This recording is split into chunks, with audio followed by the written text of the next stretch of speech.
Yeah. The final Torah portion. Combination. The final Torah portion of the book of Vayechi of Genesis, the 12th Parsha, Vayechi. Excuse me.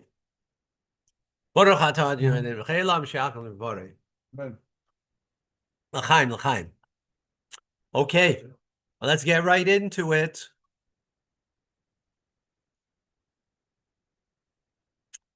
Okay. Shemileb, you're with us? Yeah. We are chapter 47, verse 28. Vayechi Yaakov. And he lived, Yaakov, be'eretz Mitzrayim, in the land of Egypt, Shva Esrei Shana, 17 years. So it's 17 years since he came down from last week's Torah portion. Vayehi, and it was Yemei Yaakov, the days of Yaakov, Shnei Chayav, the years of his life, Sheva Shanim, 7 years, Varboyim, and 40, Uma'as Shana, and 100. So how much did that add up? To 147, right? Rashi is in 28, Vayechi Yaakov, and Yaakov lived. Lama Parshas is Stuma. So Rashi's asking a question, why is this Parsha closed? Meaning it doesn't start at the beginning of a paragraph. Torah portions, it would be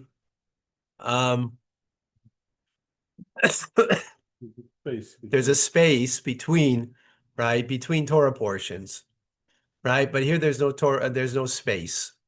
Here there's no space. So Rashi's asking the question, for us, we don't appreciate the question. Good morning. We don't appreciate the, because in Chumash, we don't see that. But if you would see it in the written Torah scroll, you would see that it's like a run-on sentence from the previous Parsha, right? 322. Okay. So it says Rashi, Nistamu aneihem lilibam shel Yisrael, well, because the eyes and the hearts of the Jewish people were closed. Mitzaras hashibod, because of the suffering of the enslavement, sheschilu lashabdam, that the Egyptians began to enslave them. So this was the beginning, right? So therefore, it is stuma. Excuse me. Closed. Davar acher, an alternative explanation, shebigish legalis is a case. Yaakov wished to reveal the end of times, Labanov, to his sons, and this was closed off from him. Breshis Rabbah, that's what it says in the Breshis Rabbah. So two different explanations Rashi gives. Okay, lots over there, but we're not stopping right now. Okay. 29, the Yikrivu, and they became close, Yemei Israel, the days of Israel, Lamus, to pass. V'yikra, and he called Ibnai to his son Yosef, he called him. And he said to him, Im atzasi. So Yaakov is now speaking to his son Yosef. Im na, if please, matzasi chen, I have found favor beinecha in your eyes. He's saying to his son, Sim na yadcha, place your hand, tachas yorechi, under my thigh. Vasisa imadi, and you should do for me chesed, a kindness, ve'emes, and a truth. This is what's called a burial for somebody is called a chesed shalemis, a true and everlasting kindness. Al na tigbareni b'mitzrayim. Do not bury me in Egypt. Right, his time is coming, and he's saying, "Don't bury me in Egypt." Very fascinating sikha from the Rebbe on this. Many sikhas actually, but right now let's learn Chumash Rashi. So Rashi brings up the word V'yikra Yosef Lamuz, that his time to die had approached. Interesting, because if you recognize what happened when to everybody else that passed away. Does it say such a statement? No, just says they passed. V'yigva, and they expired. So Rashi, call me shenemar bar kviva lamus. Anybody that says that they're approaching to die, lo yigil imei avosav, it means he did not reach the days of his fathers. Interesting. That's why we don't find similar expression by Avram and Yaakov, Yitzchak rather, right? Because one lived to Avram to 175 and Yitzchak to 180. But here he's not measuring up to his father. Yitzchak went beyond his father, right? He's not measuring up to his father or grandfather, right? So that means the days have come to Yitzchak Chai Mea B'Shmoinim. Yitzchak lived 180 years. Yaakov Mea B'Arbaim V'Sheva, and Yaakov 147. David Nemar Kriva.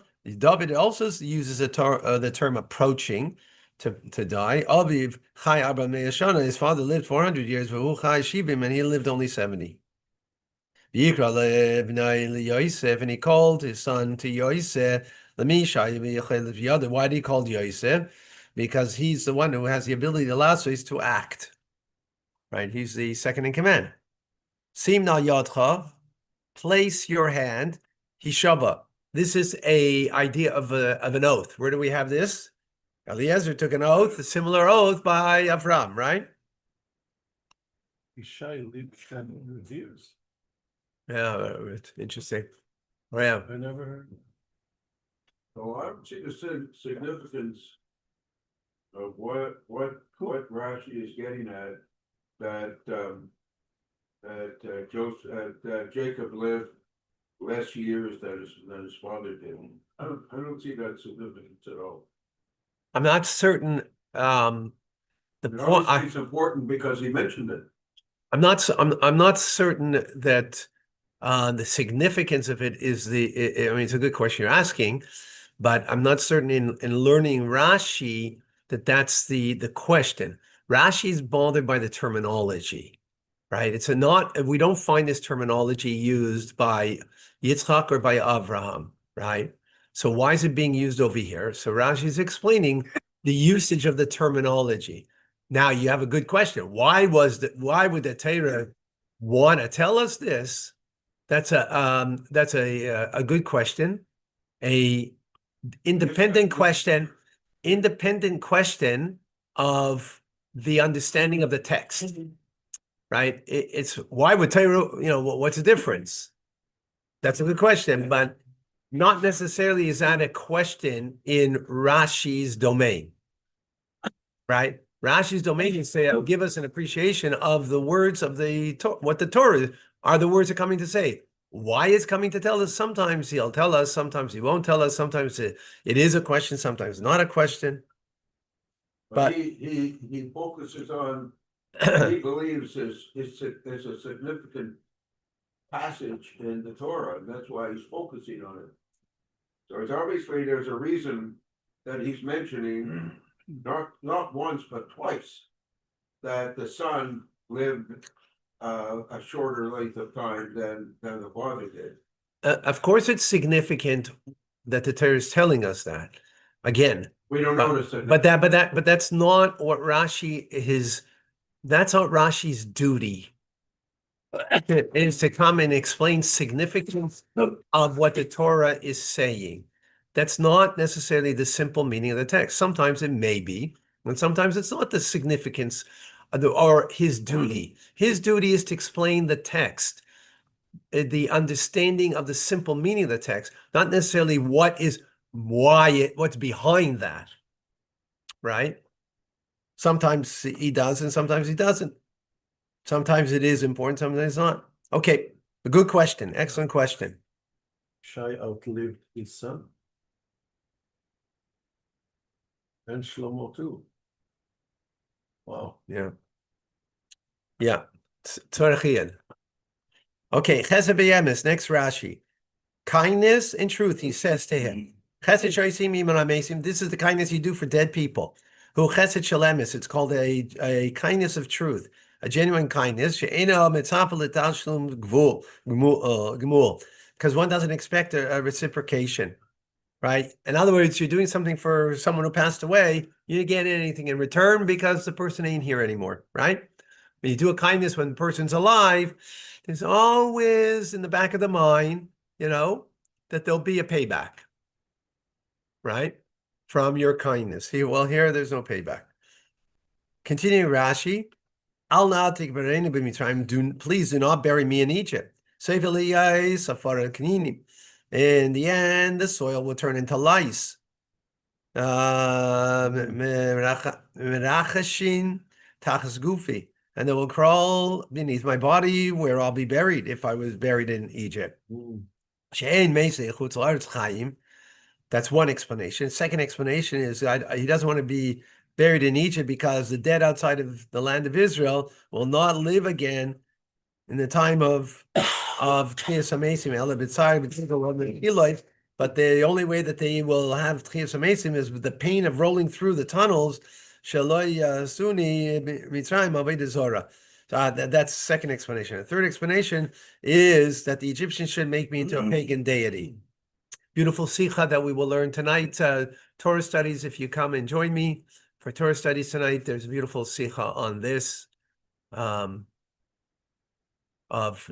why it makes him swear, why his word is not good enough. What time? 6:30, Mitzvah Shem. Come and join.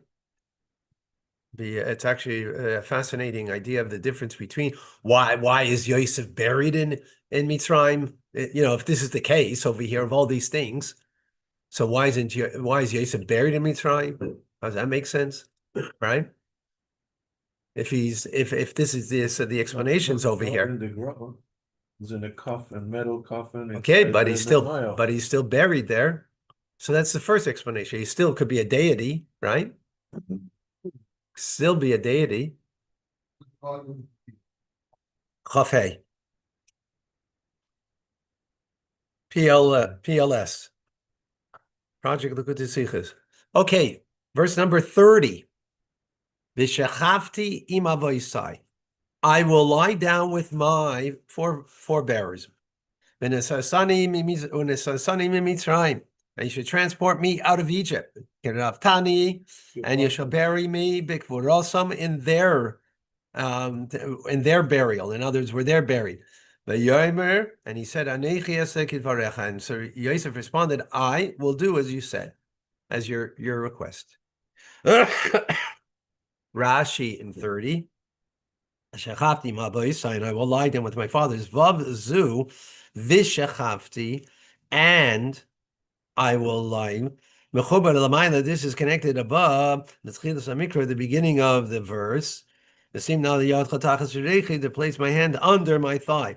V'yishav and swear to me. And as for me, and my end will be that I'm going to lie down with my fathers. And you shall transport me out of Egypt. And don't say, in other words, it's a continuation of what he said previously. Not to say that lie down with my fathers, to lie down in the cave of the Machpelah, because afterwards it says, because then it says that you should transport me and then bury me in their grave. So it's going on previous, not on what's further, because that's being said separately. Okay. And furthermore, we find everywhere in Torah, this expression of lying down with one's fathers. He hagvia v'lo yagvura. It is the demise and not the burial. So in other words, what he wants to point out over here, it doesn't mean burial, even though it sounds like burial. I'm going to lie down with my father, meaning you're going to bury me. No, it doesn't mean that. It means I'm going to pass on, right? I'm going to pass on. That's what the expression means in other places. David lay down with his fathers, and only afterwards it said that he was buried in the city of David. Again, he's just showing the point that it means passing, even though the phrase sounds like burial, right? 31. And he said, Hishavali, swear to me, but Yishavalai, and he swore to him, Vishtachu Israel, and he bowed down. Israel, al Reish Hamita, toward the head of the bed. Rashi in 31, Vishtachu Israel, he prostrated himself. Talib idone, like a fox in the time of greatness, Sagid delay, bow to him. Wow, interesting.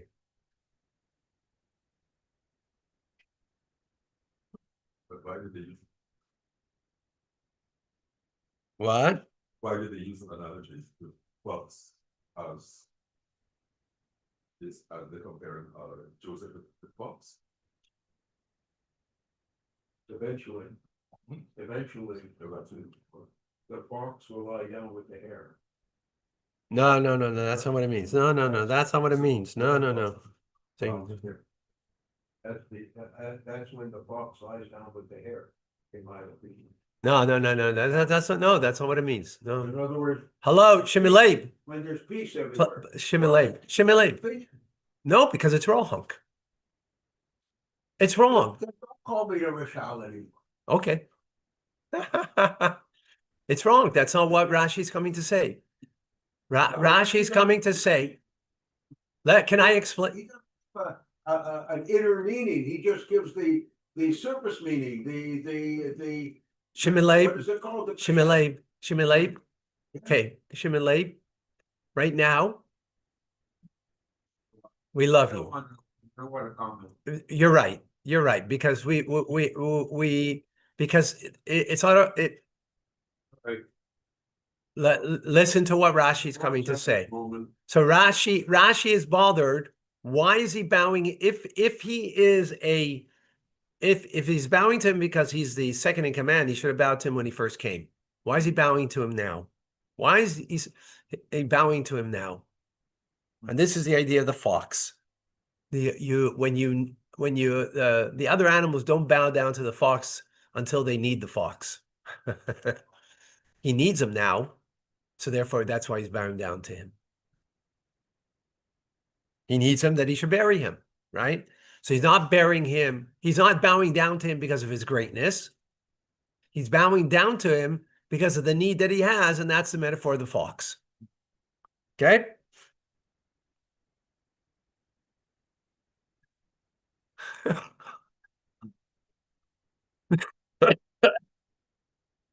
L'chaim Shimilei. All right, let's continue in Rashi. Okay, Shimilei. Al Rosh Hamita, to the head of the bed. Hafachatma, he turned himself, the Tata Shechina, towards the divine presence of God. Mikan Amru, from here we learn, our sages tell us, that the Shechina, the divine presence of God, is at the head of a person who's ill. Right? That's where it was. So he turned towards where his head was by the bedboard, if you will, and bowed down. Davar acher, alternative explanation, al reish hamita, towards the head of the bed, means that his bed was whole, meaning his progeny was flawless. He didn't have a wicked person in amongst his descendants. Yosef Melech, who Yosef is the ruler. Going furthermore, he was even captive amongst the non-Jews, and yet he stood fast in his righteousness. So that's why he's bowing in that direction. You hear that? That's why he's bowing in that direction of the bed, because he has a complete bed. A bed is a euphemism to understanding, because from your bed is where you have your children born, or right, or whatever, conceived, not born, but right. So he has a complete family. Everyone is righteous, including Yosef, who was amongst, the nations and still remained righteous. Okay, chapter 48, verse number 1. Okay, we're good? Amazing. Okay. And it was after these things, Yosef, and Yosef said, behold, your father is sick. By the way, it's the first person that's sick in Torah. You know that, right? Think about it, right? Avram was never sick. Yitzchak was never sick. No one was ever sick. The first sick person in Torah, right? He took his two sons, Imai, with them. As Menashe took Menashe, the older, as Ephraim, the younger. Rashi in number 1, Yosef, and Yosef said, Echad mina magidim. One of the meshers said to Yosef, this is an abbreviated verse, right? Because in other words, Yosef was running a kingdom, right? He wasn't in Goshen by his father. He was by Pharaoh, right? So he was far away from him. So one of the messengers came and told him, those that say Ephraim that Ephraim was often present by Yaakov, the Talmud, for study together with him. Because Yaakov and Yaakov took ill, Be'eretz Goshen, the land of Goshen. Ephraim went to his father, Lemitzrayim, to Egypt, Lagid Loy, to tell him. How does Rashi know from simple meaning of the text that it was Ephraim? Right? The fact that it's Ephraim, that's not the point, right? What's the point? How does Rashi know that from the simple context of the text, right? And how do we know?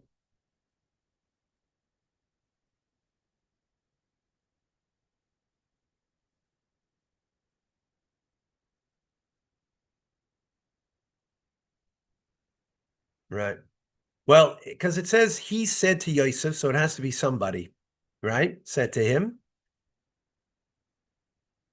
How specifically Ephraim? Good. Okay, I'm gonna look.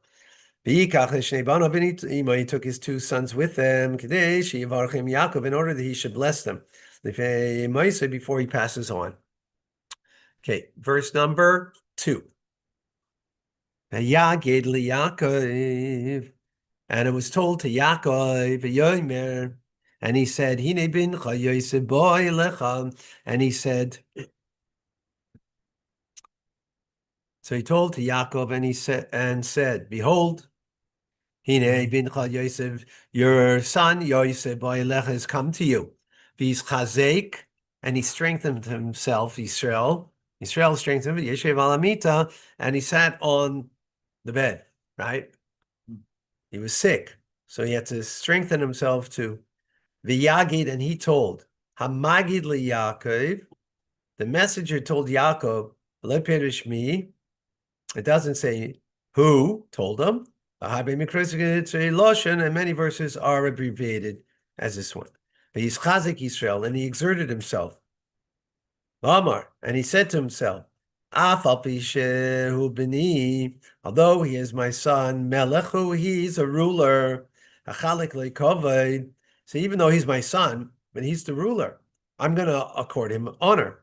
Mikan, from here we see that one gives honor to royalty.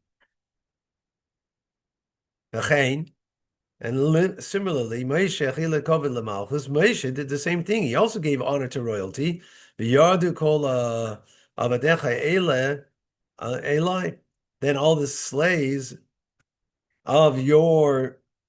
all the slaves of your will come down to me.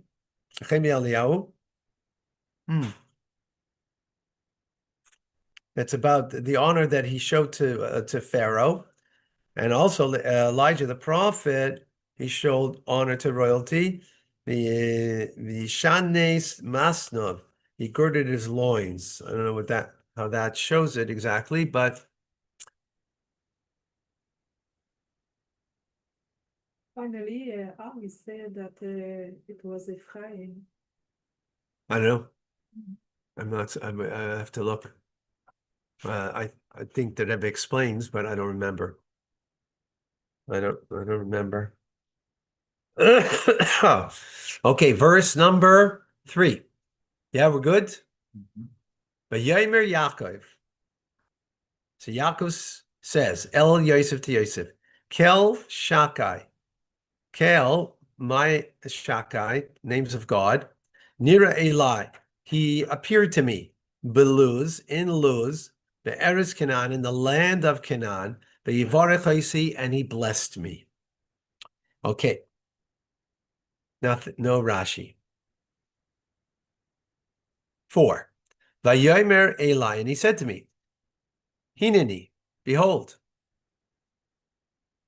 Ma'afrecha v'sicha, I will make you fruitful and numerous, v'nesaticha, and I will place you lekahal amim, excuse me, to make you a congregation of peoples, v'nesati, and I will give this land, lezaracha, to your seed, acharecha, after you, achuz selam, an eternal holding, an eternal place for you.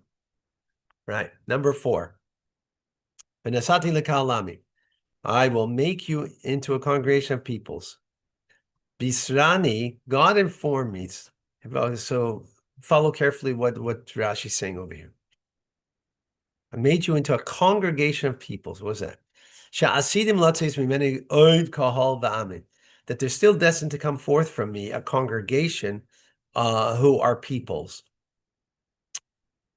Afalpi, Sha'amar li, goy v'kal goyim.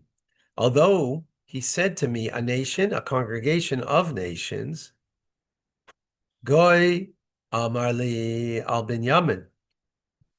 A nation, which is goy, was in reference to Binyamin, to Benjamin. Kahal goyim hem shnayim, congregation of nations, you have 2. Levad mi Binyamin, from besides Binyamin. So when he was told this, it's before Binyamin was born, right? The 11 sons were born, but Binyamin wasn't born. So I'm going to make you into, you following? He's not, Benjamin is not. When God promised to him, Binyamin is not born. So I'm going to make you into, in other words, you're not that yet. I'm going to make you into this, right? Into Goyim, nations. That refers to Binyamin. Each tribe is its own nationhood, right? So Binyamin, that refers to Binyamin. Now, he also says the words Bekahal Goyim, a congregation of nations, right? So that's 2. Meaning, aside from Binyamin, there's another 2 that I'm making from you. I mean, he's had all of his kids, right? Shuv loy noilad ben, but I have no more sons that were born to me after that. Limad limdani. So he has taught me. In other words, God's telling me by that statement that one of my tribes is destined to split, right? And from one tribe, I'll have 2. And now, this is a gift of dividing into 2 tribes, and I'm giving to you. Is there a tribe called Yosef? No. No.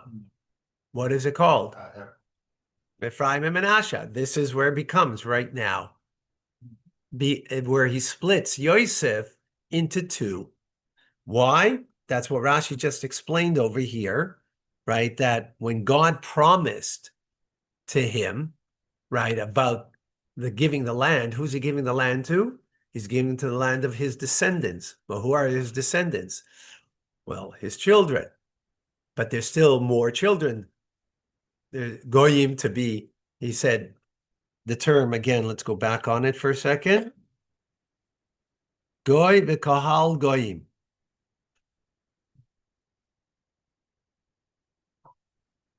Chapter 35:11. I'm just like curious for myself just to get a little more. 35:11, if you want to see for yourselves.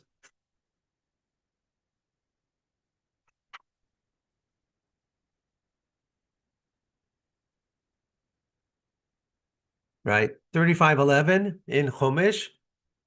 So it's in Parshas Vayishlach. right? After he dealt with Esav, right?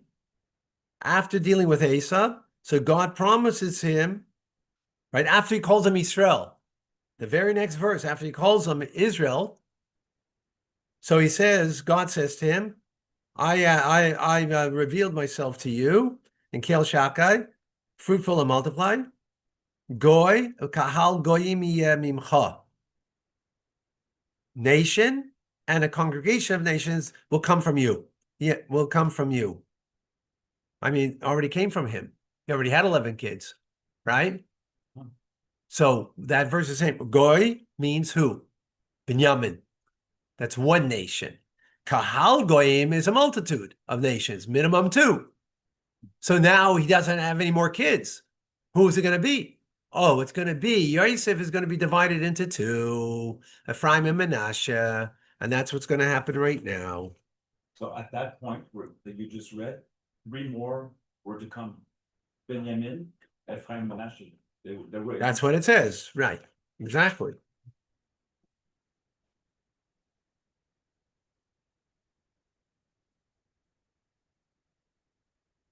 Yeah, if you look at Rashi, then he also says the same thing back then. Okay, got it?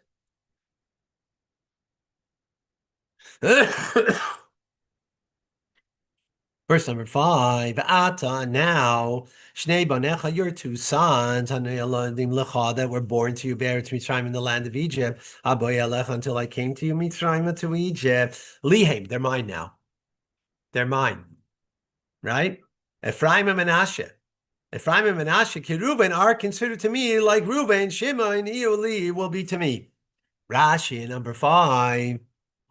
Analodim lecha, Aboy Alecha, they were born to you before coming to you. Lifnei Boy Alecha, before I came to you. Kalayman, in other words, cessation, they'll do that they were born during the period Shepradashti mi that you separated yourself from me. Ada Basi Etzacha, until I came to you.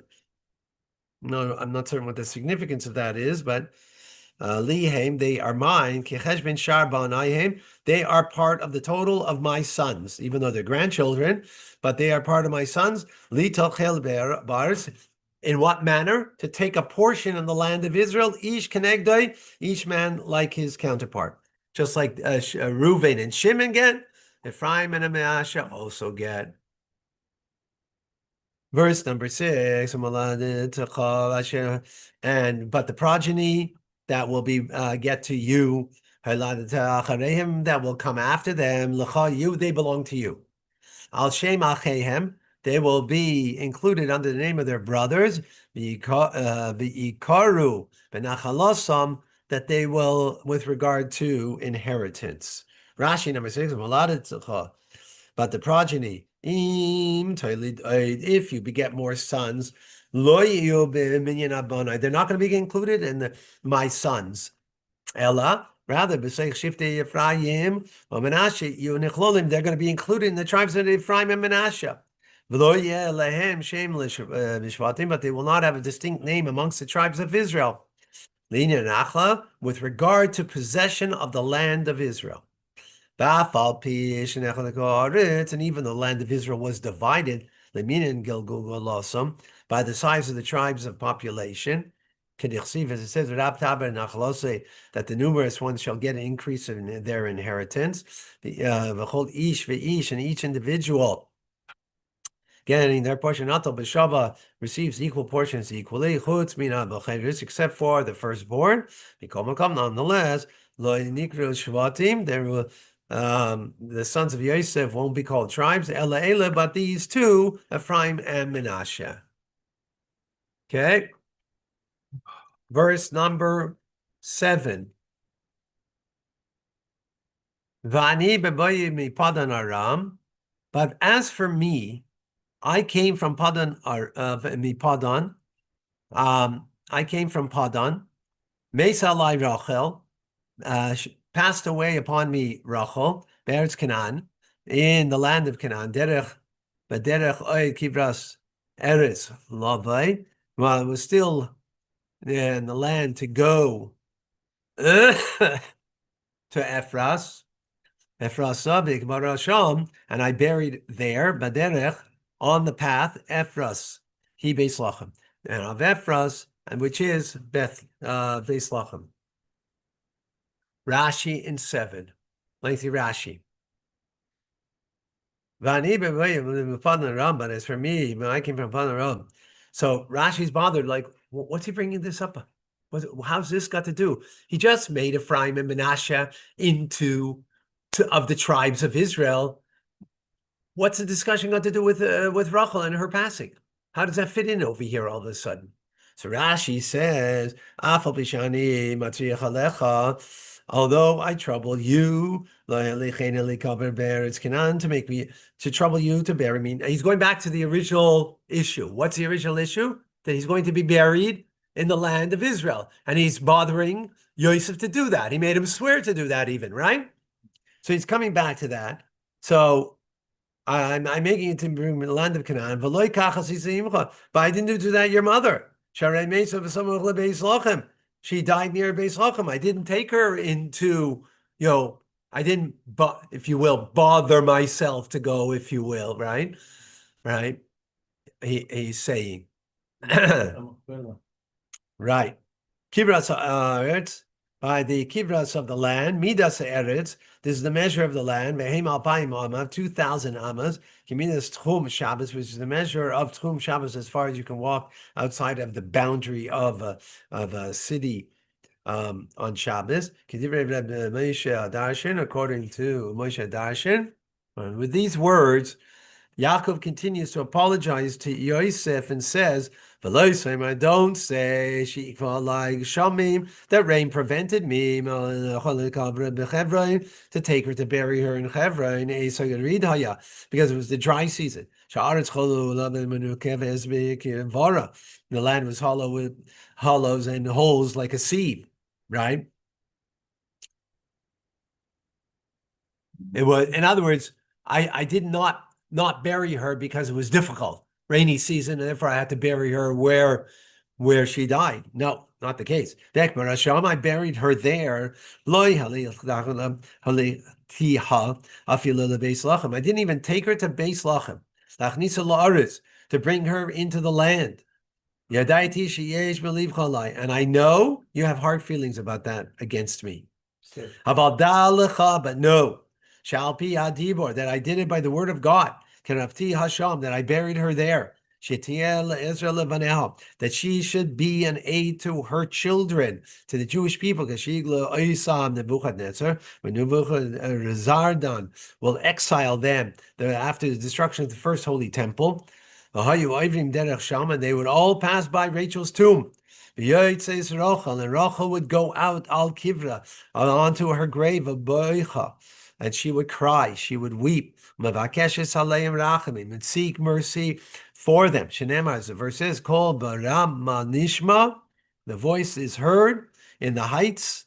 Kodesh Baruch Hu, and Hashem answers her. And there's a reward for your actions. Hashem says, the children shall return to their borders. In other words, she's the mother of the Jewish people who is there to take care and have compassion upon them as they go into exile. And because of that, the children will return back to the borders of Eretz Yisrael. Wow. Very powerful. Right, so this is what he's explaining. He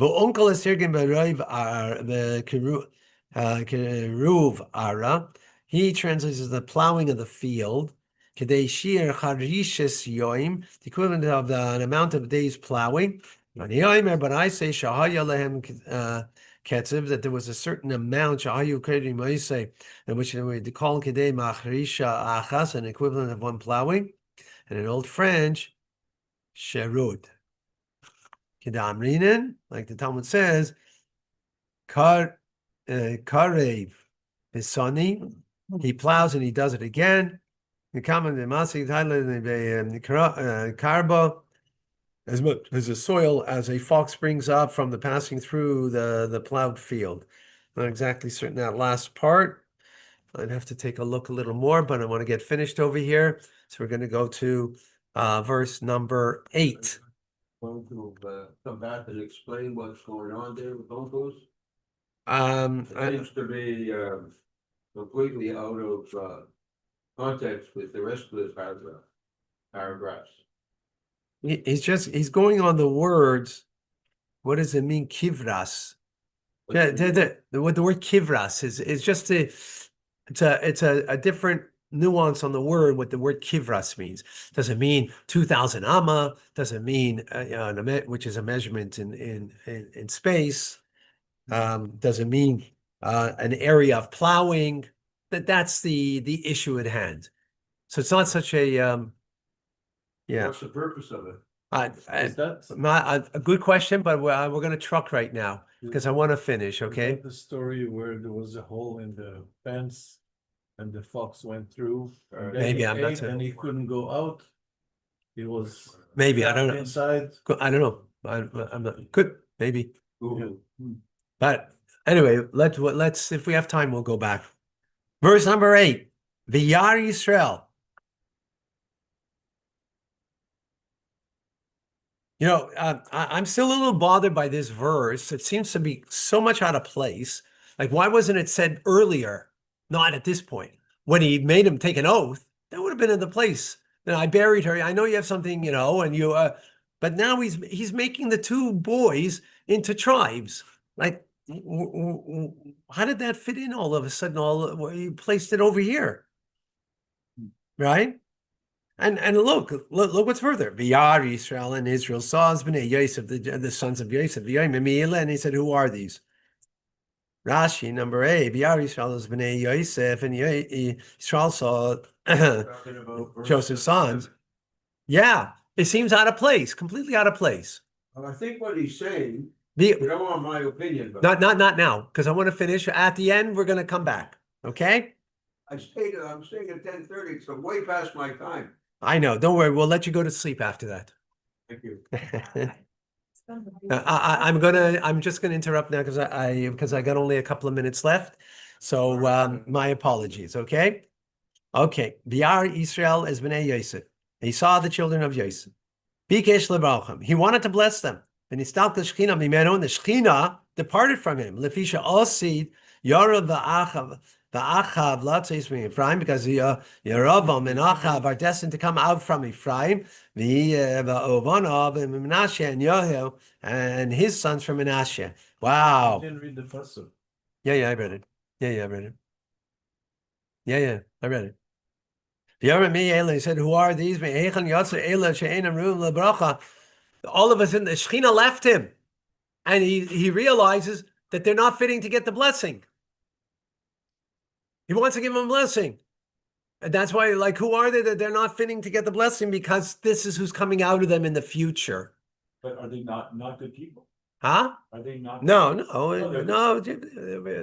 doesn't mean they're not good people. I mean, they're but the Shechina left him. So it means that they're not worthy. Therefore, he's asking, who are they? That makes them not worthy, meaning this is what's coming out of them. Yeah, no, I didn't mean that Ephraim and Menashe were not good people. I mean the people coming from. Yeah, those were evil people. I didn't think it was a. No, evil people. Oh yeah. Last verse. But Yosef Aviv, and Yosef said to his father, Bonai, they're my sons. I should also that was given to me Elohim, that God gave me bazeh in this. And he said to him, Kachim, no, take them, please. Eli to me, Va'avarchem, and I'll bless them. Rashi number 9. Bazeh, what do you mean with this? Heraloi. Bazeh means with this.